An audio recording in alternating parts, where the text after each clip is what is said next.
นี่ครับพี่น้องเพื่อนนะจากเรานี่คือจะเป็นคนเขตนี่เนาะไปเซ็ตจะดีนะที่เพื่อนเราคือมัดข้างในโอ้เฮียนี่บ่ได้เลยโอ้คำนี้ว่าถือเงินผู้ใหญ่เพิ่นมานี่ถ้าสมมุติว่ามันเฮียเนาะพี่น้องแล้วมันเฮียดีนี่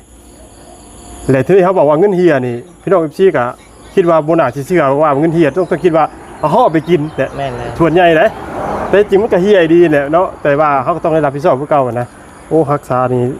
ทำกับดวงตาตัวเองบ่ได้นี่นะเอาดีแหละมันเฮียมั่มนี่ขอบบุญขอบคุณผู้ใหญ่ใจดีที่มอบเงินมาให้ลูกต่อไปแล้วขอสุขภาพพ่อแข็งแรงความเจ็บอย่าได้ความไข้อย่ามีปรารถนาสิ่งใดก็ขอให้ได้สิ่งโอ้ยยุงกินหูยุงหลายพี่น้องเว้ยทำมายุงพูดว่ายุงจะดีบริอุดอยากกับยุงบ่จะดีฮะเจนมือบนนอนบริอุดอยากกับยุงบ่โอ้ยยุงบ่บริถามมากลางมุ้งจูดอยากกับยุงบ่สิดอกโอ้โหทีพี่น้องเราคนนึงก็กับทักทายสวัสดีและสบายดีเด้อพ่อแม่พี่น้องซีบัดสุขูทุกคนยามช่วงค่ำๆพี่น้องเลยเนาะยามช่วงค่ำๆมานี่แหละลุงหนวดน้องใจดีแล้วก็สาวสีดอกแค่เนาะพี่น้องสิไปจ่ายเงินค่าสร้างก่อนโมเมนต์ค่าสร้างขออภัยพี่น้องจ่ายเงินค่านะไปจ่ายเงินค่าไฟฟ้าทั้งเพิ่นเนาะพี่น้องเนาะนี่แหละพี่น้องเลยรวม10 ล้านเนี่ยพอลุงหนวดได้นัดเพิ่นแล้วนะพี่น้องนัดเพิ่นมื้อนี้พี่น้องเลยแต่ว่าเพิ่นมาถ่าได้จักอยู่เฮือนเนาะย่างไปนี่ใกล้ตื่นเลยพี่น้องเลยเพื่อเขาเพราะว่าบุกี้รถพี่น้องเลยขับยากเนาะมาเขาจะจับก่อนบานนี่ลุงนั่นเขียนฮะโดยสบายดีเลยทั้ง3 คนเลยทั้งอะไรพร้อมเนื้ออะไรฮะเนาะติดไหมไปพายางพี่น้องเลยไปจ่ายค่าพื้นค่าไฟกันก่อนเดี๋ยวคนมาตัดไฟจะดีกล้าเกี่ยมโค้งไปพร้อมเผื่อยันมันมืดรัดรถไปก็ได้หัวจีไอ้ถ่ายส้มบรรยากาศข้างทางไปความจะดีความวิ่งจังหน่อยลมแก้วมัดคือแก้วมาเพิ่งจังหน่อยฮะเพิ่งนะฮักเราแค่หักนะเป็นตะแพงเราแค่หักแค่ล่นนะเดี๋ยวยังไม่ถูกเพิ่งเป็นตะแพงแค่มาเพิ่งเราเป็นตะแพงกันแล้วเนาะได้ใช่ใครแล้วแค่หักเนี่ยเป็นตะแพงแค่เราบ่หักบ่เป็นตะแพงแล้วก็มาเป็นนิดหน่อยอีกรอบบ่โอ้แท้เลยลุงโอ้แท้บ่ชาวบ้านเนาะแท้ว่าจากใจเนาะบ่จากใจเนาะว่าจากใจต้องจะได้บ่ยามคืนเนาะป้ากล้วยนี่คือน้ำท่วมใช้กล้วยน้ำท่วมบอกสิมันคือน้ำท่วมกล้วยสาวกุ้งมีบ่นี่โดยโอ้แล้วหลายดีเนาะพี่เนาะไปนี่กล้วยเขาก่อนนี่กล้วยเขาบ่ตัวนี้ค่ะนี่กล้วยสาวกุ้งมีนี่คือแดนดิโดยเป็นแดนเมื่อแรกจะไปกั้นตักแตนว่าอันจะว่าน่ะโดยเป็นการเครียดแต่ว่าอันนั้นเจ็บหัวบ่เปลี่ยนไปบ่ได้ฮะอยู่อีกก็ได้อยู่อยากไปอยู่เมื่อวานนี้ได้เขียนหน่อยจะดิจุดนอนทำเลยกำลังวันนี้ก็ไปว่าเมื่อวานนี่นะไปวันนี้เขาได้แต่ว่าอยากไปมื้อนี้แต่เจ็บหัวไม่อยากไปแต่เจ็บหัวแต่คอยอยากไปแต่ผู้เดียวย่านไปผู้เดียวรถเดินไปแต่ผู้เดียวย่านพี่โคตรยันพี่หลอกเป็นพี่หลอก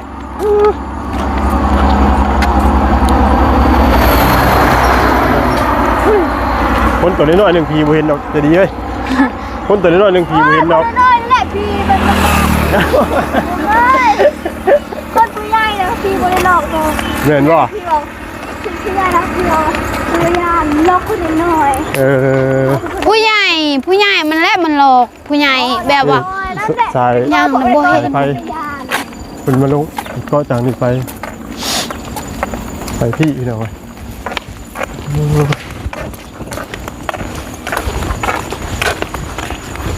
อาจอให้นี่ อาจอเสากุ้งมี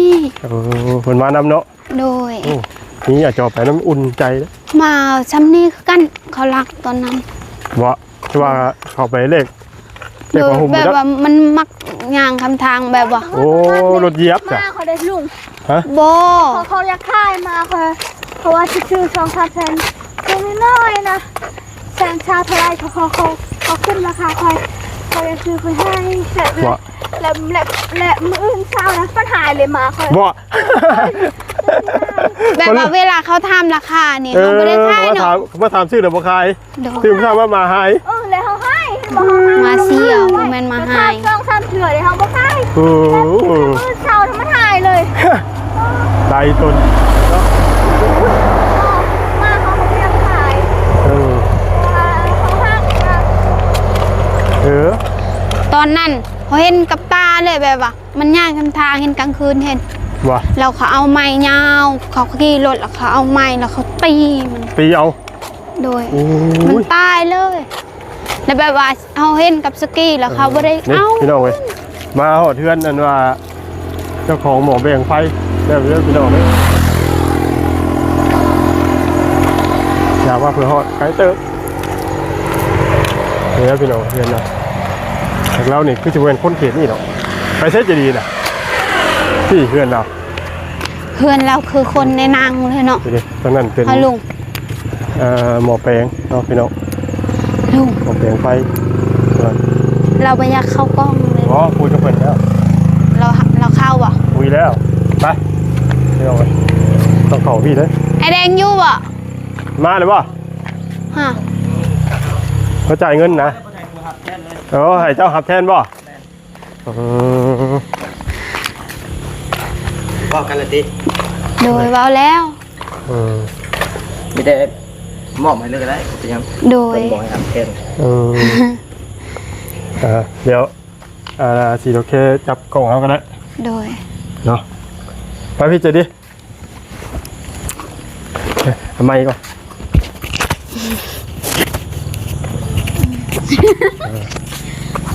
ใช่โอ้ยเข็มขัดก็ได้ให้เห็นจะดีดีป่ะใช่เงินเฮียเพลงได้เนาะ เอาไว้ เป็นเรื่องอีกแล้ว มัดข้างใน โอ้เฮียนี่บ่ได้เด้โอ้คันได้ว่าถือเงินผู้ใหญ่เพิ่นมานี่ถ้าสมมุติว่ามันเฮียเนาะพี่น้องแล้วมันเฮียดีนี่แล้วทีนี้เขาบอกว่าเงินเฮียนี่พี่น้อง FC ก็คิดว่าบ่น่าสิเชื่อว่าเงินเฮียต้องคิดว่าเอาห่อไปกินแต่ แม่นแล้ว ส่วนใหญ่เด้แต่จริงมันก็เฮียดีแหละเนาะแต่ว่าเขาก็ต้องได้รับผิดชอบคือเก่ากันนะโอ้รักษานี่ทำกับดวงตาตัวเองบ่ได้นี่นะเอาดีเลยมันเฮียมานี่เขาเป็นหนี้เลยบ่ได้ธรรมดาเพราะว่าเพื่อพันธีหาส่งมาให้ช่วยเหลือได้เพิ่นการอบล้นรอบตายกันได้ผู้ใหญ่เพิ่นก็ได้ว่าเพิ่นก็เป็นคนทางคนมีเนาะ1 2 3 4 5 6 7 8 9 10เพื่อความชัวร์เอาจะดีนับไปให้จ่ายค่าไฟกันเจ้าเนาะ ถ้าขนาดมันเป็นเงิน เอานับเบิ่งเอา ฮะ แบบไหน เอานับอีกเด้อนี่ นับแบบลุงนับนะ นับเบิ่งเอานับแล้วก็นับใส่กันยืนยันเท่ากันแล้วแต่ก็ให้เพิ่นตรวจสอบอีก 2 3 4 5 6 7 8 9 10 10บอกให้เพิ่นบาด นับเบิ่ง แล้ว มันแหม่แล้วเผื่อมันบ่พอแล้ว พอง่ายเลย น้ำข่อยบ่ได้คืนได้คำว่ามันบ่พอเจ้าก็จะปาคำมันเกินเนี่ยก็คืนนะ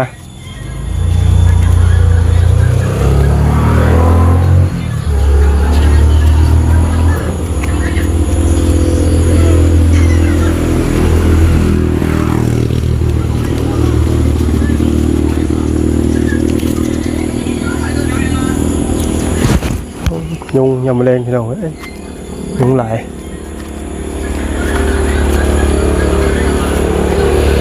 จะจับมัน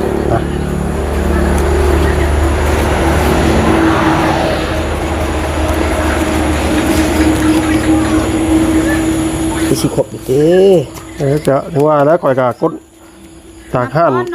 นนั่นว่าถอนเงินนั่นแหละ ครบแล้วได้ครึ่งหนึงเลย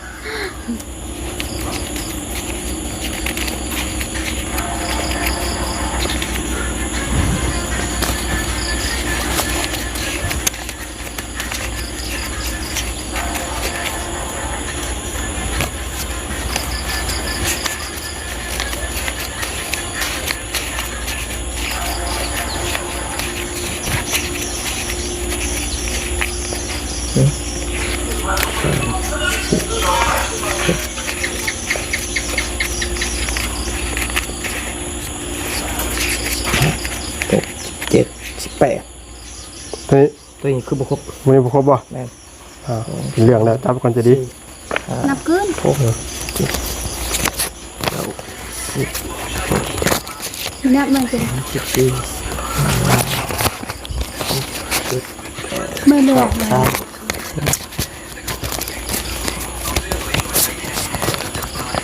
ที่มาเปิดตัวบาทกันใช่ไหม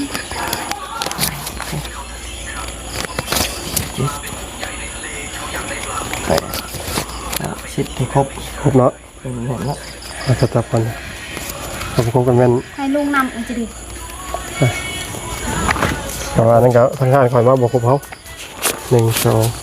1 2 3 4 5 6 7 8 9บอกครบไปดีเนาะ บ่ครบแสนหนึ่ง โอ้ยมันหล่นออกตัวเขาจกมาเขาคิดว่าเป็นเงินเขาไปจักดอกจ้ะ โอ้คำว่านั้นมันจะมีใบอะว่าใบแซนหุ่มไว้ตะกี้ แม่นพ่อตายเขาคิดว่าเงินเอาหล่น อันนั้นแหละนับ อืม บายนับเจ้าของก็ไม่อยู่ นี่เลย อันนี้เนาะ นี่เลยเขาก็ลืมเลยลืมข้าวอย่างตะกินมันอยู่แบบที่ อืม อ่า ครบบาทนี่ ครบเรียบร้อยเนาะเดี๋ยวถ่ายรูปผมอ่านไปนี่เด้อมาเลย นั่นแหละ เคยจำมาใกล้ๆก็ได้มาจะดีเปล่าพี่ ตัวนั้นบ่ท่านมีเด้อมีแต่แบบเก่าเด้อ โอเคขอบใจเนาะเรียบร้อยเนาะไอ้เนาะ ได้ โดยขอบคุณขอบใจทั้งไอ้หลายเนาะบาทนี้ครับนี่แต่ดำเนินการต่อบาทพี่น้องเว้ยเนาะ ต่อไปแล้ว ไก่เด้อพี่น้องเว้ยย่างมาเลยก็จนเรือแตนเนาะเจ้านี่บ่แม่นคนบ้านนี่บ่โดยกำเนิดนี่ คนแสดงพุ่นมาอยู่สวน อ๋ออยู่ชายแดนพุ่นติ แม่ เดี๋ยวมา เช้านี่ บ่ คนเขาประดิษฐ์แสดงเนี่ย บ่เดี๋ยวว่าข่อยก็เบิ่งอยู่นะว่าเจ้าคือจะเป็นคนบ้าน กำเนิดเป็นคนบ้านนี่เนาะ มา ว่า อยู่สวนอยู่ที่นี่ หาแต่เนาะมันคำมันมืดแดดมีแต่ว่าเฮาสิออกก็ได้เสร็จเด้อผมขอบใจทั้งง่ายหลายเด้อโดยขอบใจทั้งง่ายหลายไปเข้าบ้านนี่ ยังคงเป็นการเครียดก่อน มาเปิดแฟลชทุกบาทดูโอ้ยมืดก็บ่เปิดด้วยกันเนาะบาท เอา นี่ มาทำคุณมันยังเจ๊งเด็ก แม่นบ่โอ้ยดูโทรเนาะบาดนี่ไป โบกคูณ ยางลงเมื่อแล้วบาดมืดเนี่ยพี่น้องเว้ยระวังรถเด้อ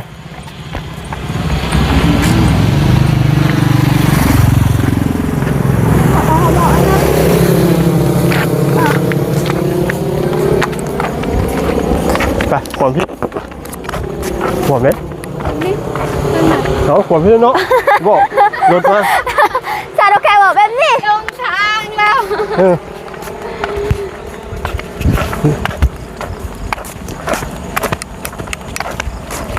แกงรัมโบลัดรัมโบ เดี๋ยวพี่ชมสายพูดเนาะไปพี่ ขนาดละ แกงรถเอา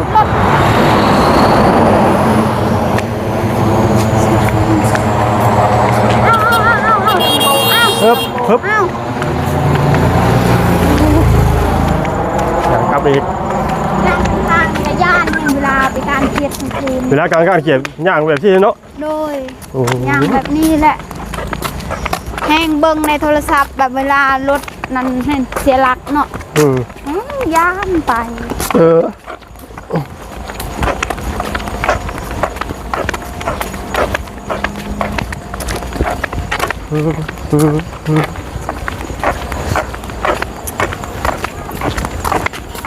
แล้วยังจะดีแล้วยัง แรมรถ น้ำรถ แรมรถมา โอ้เมื่อวานเนี่ยมือเขาเห็นงูเนาะ หือ งูซ้ำแคนเนาะ งูสีดำแหละสีเหลืองเขียวลายสีนะมันอยู่ สีเหลือง แหละคือนั่นคือตลาด คือไม่ใช่ ตลาดงูเลื่อมแล้วก็คืองูเลื่อมมันบ่แมนคืองูเห่าอันนั้น อยู่ไม่ใช่ อยู่ในหนองบอลเขาไปการเครียด เขาตกใจเขาเห็น ใหญ่ป่ะ นี่ ลูก ทำไร เขาไปทางนั้นไปรถไงไป ฮะ ไปทางนี้ไป เอ้า ย่านทางนั้นมันทางโค้งเด็ก ว่า แม่ ครับเขาก็เลยว่าอย่างย่างย้อนสอนนะพี่น้อง อย่าจับตาเวลาเจอพีจะได้ช่วย เห็นบ่ โอ้รถไฟมันนี่สั่งคุณนี่ลูกนี่ไกลๆนี่รถไฟ แต่เจ้าไปการเขียนย่างเมื่อคืน บอกว่า เฮ้ย เบิ่งก่อน อุ้ย ว้าย มีหนังเลยนะ ไกลจอดโอเคนี่เลย โอ้ย เอาตาเอาจนขางไปเลย ลุงเห็นวันในโทรศัพท์มันเลี้ยวไปเอ้าเดี๋ยว ใช่ไหมเขา ล จะ ย จะดิไม้เขาดิ นี่ ดีกว่าไม้เหี้ยอย่ามันหล่น โอ้ เลย ตกใจกับสารโอเค เห็นคนเห็นบ่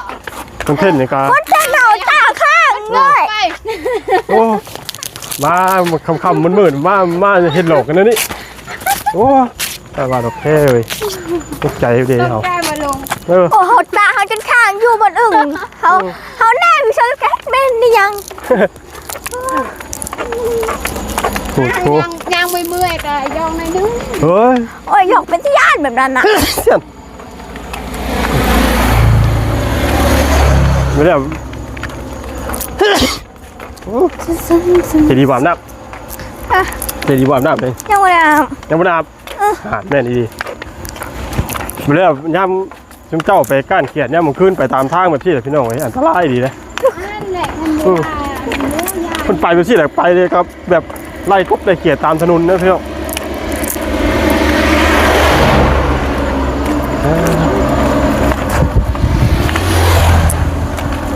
ไปขอบฮึบฮึบฮึบฮึบโอ้เราแค่ที่ยังบ่เปิดไฟ แม่อยู่เดือนสบายดีเด้อลุง โดยขอบมุกขอบใจหลายเด้อ โดย ที่พาไปเนาะพี่น้องเว้ยเดี๋ยวเมื่อทางเงินนอกจะดีมันก่อนลุงหนวดก็ได้เนาะไปกันพี่น้องเว้ยเพื่อว่าเป็นดีพญานน้ำกันนะพี่น้องเว้ยเนาะแต่ขนาดเงินหล่นลงมันรุดออกกันก็หนวด ลุ ยัง งต คิด กใจ ว่าเงินลุงเนาะ ฮะ ก็เงินตกนั้นคือคิดว่าลุง แม่น เงินลุง เอามันรุดเลยเขา เออ เขาคิดว่าเขาได้จกเขตทงเขา ไพ่ชิวเงินลุดเนาะว่าเงินออกจากนั้นเนาะเขาค่อยๆคือกันนะคิดว่าเงินค่อยคือกันลุง แม่ไปขึ้นเทิงดิปะมันมืดพี่น้องเว้ยขึ้นเทิงก่อนโอ้ยเปิดไฟอยู่เด้อมืดแท้โอ้ยเนาะเปิดนี่สว่างอยู่โอ้ยอ่ะเปิดตัวนี้เพิ่มก็ได้เขาจะได้เห็นมันเจ๋งๆนะ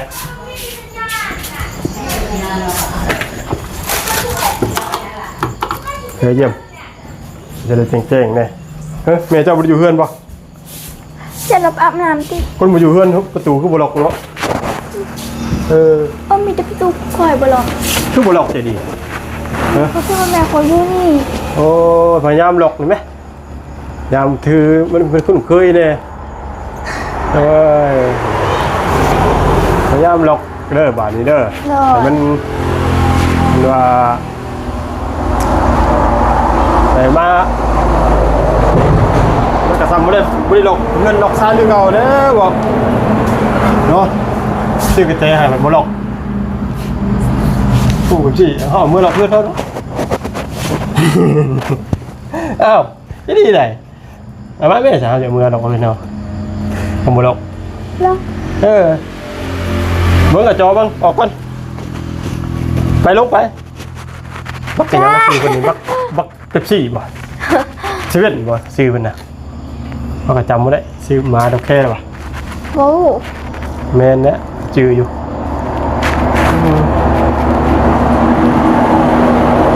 เนาะแม่มันไปนั่นเนาะไปอันอาบน้ำแต่เบิ่งตัวจังไดพี่น้องครับ คือถามว่าคนบ่อยู่เฮือนพยายามล็อกกระเจไว้คือแม่จะล็อกเลย โดย ล็อกแล้วก็กระเจก็พยายามเฮ็ดเป็นเป็นพ่วงหรือว่าเป็นอย่างก็ได้แต่ข้อก็ได้เสียใจก็ได้กระเจนั้นมันมี3ลูกเนาะ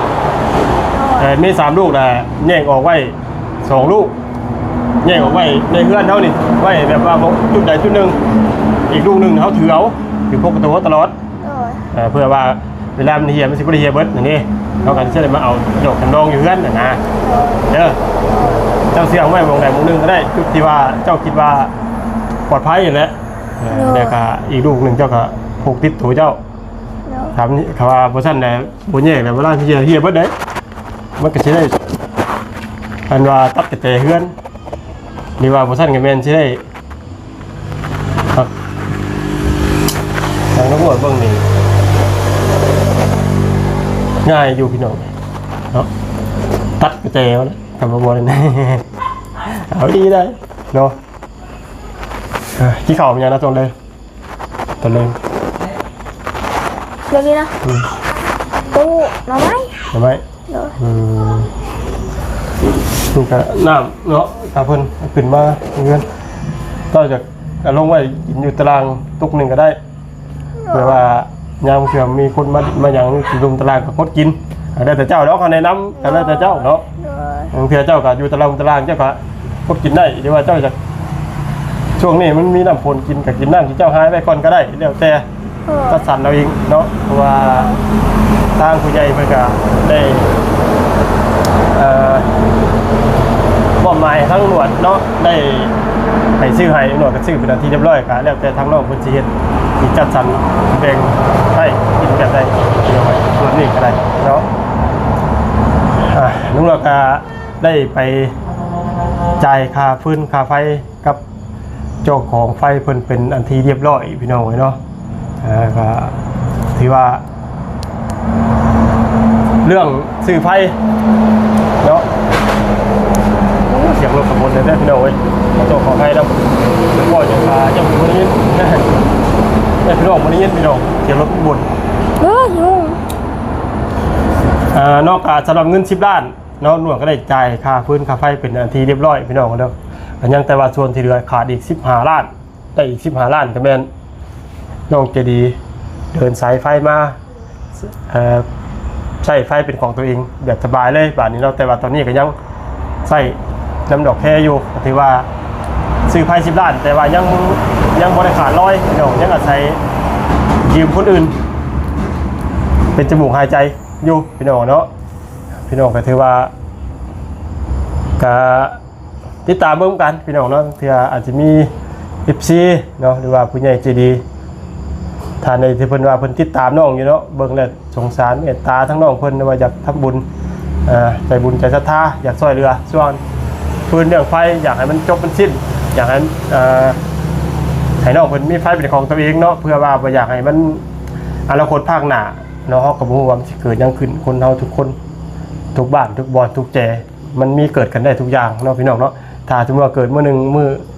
อนาคตภาคหน้ามานี่ถ้าว่าเป็นคืออย่างที่ลุงหนวดคิดนี่หรือว่าลุงหนวดว่าเป็นคนนั้นนั่นนี่มาเฮาก็ซื้อพื้นไฟไป10 ล้านก็เสียทุนเปล่าซื้อพี่น้องที่ว่าบ่มีหยังเกิดขึ้นนะถ้าว่าเป็นคือว่าลุงหนวดว่าเมื่อวานเนาะแต่ว่าภาวนาบ่ให้เป็นนั่นแหละพี่น้องเนาะมันก็แต่ว่าคนเฮามันก็บอกกันบ่ได้เนาะดินกับฟันกันยังหยับได้พี่น้องเลยเนาะกับฝากจุดนี้ก็ได้กันเนาะพี่น้องให้ทั้งพี่น้องพิจารณาเบิ่งเนาะแล้วว่านั่นก็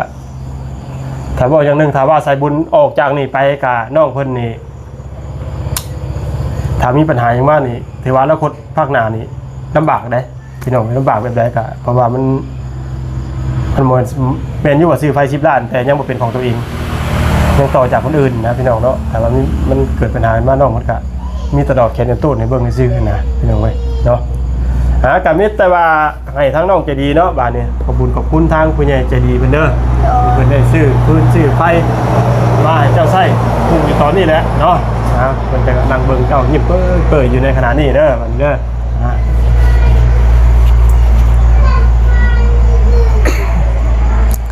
ขอบคุณผู้ใหญ่ใจดีที่มอบเงินมาให้ลูก ต่อไปแล้วก็สุขภาพพ่อแข็งแรงความเจ็บอย่าได้ความไข้อย่ามีปรารถนาสิ่งใดก็ขอให้ได้สิ่งนั้นแล้วขอให้อยู่มันขอนยืนมาใส่ไปใส่ก็ขอให้ปลอดภัยให้ครอบครัวของพ่อมีแต่ความสุขความเจริญเด้อสาธุ น้องๆนะกะในนามลุงหนวดเป็นสะพานบุญต่างหน้าให้กับอ้ายเพิ่นเนาะ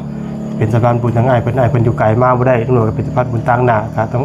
ลุงหนวดที่เพิ่นไว้วางใจลุงหนวดก็กราบขอบคุณที่ทั้งอ้ายเพิ่นอยู่ดีมีแฮงครอบครัวอย่าเจ็บอย่าจนร่ำรวยเฮงปังคิดเงินได้เงินคิดทองให้ได้ทองเนาะพี่เนาะขอให้มีเงินล้นถังขอให้มีตังค์เต็มบ้านขอให้มีเงินล้านหลั่งไหลเข้าในบัญชีเด้ออะไรได้สาธุไปเพิ่นบาดนี้ก็ถือว่าเรื่องเงินซื้อไฟจำนวน10ล้านจบไปแล้วเนาะพี่น้องเนาะก็คือมีแต่ว่าหางบที่จะเดินสายเข้าบ้านอีก15ล้านกีบพี่น้องเว้ยเดี๋ยวจุดนี้บาดนี้น้องคนตาได้สบายเนาะกับมิตรว่ามันคำมันมืดแล้วหน่วยกิจการผลเด้อเหมือนเด้อมันจะมีการเขียนว่า โชคดีเด้อ โดยน้องพี่น้องเนาะถามว่าหน่วยจะขอจบคลิปเนาะถามว่าในคลิปนี้ภาพใดที่มันบ่จบบ่งามคำบอกคำจาที่บ่ถึงบ่ต้องผิดพลาดประการใดลุงหน่วยกราบขอโทษขออภัยทางพ่อแม่พี่น้อง14เบิดสุขุทุกคนเด้อสำหรับคลิปนี้ลุงหน่วยและน้องใจดีลำลายเด้ออยู่ดีแม่งก็สุขุทุกคนเด้อสวัสดี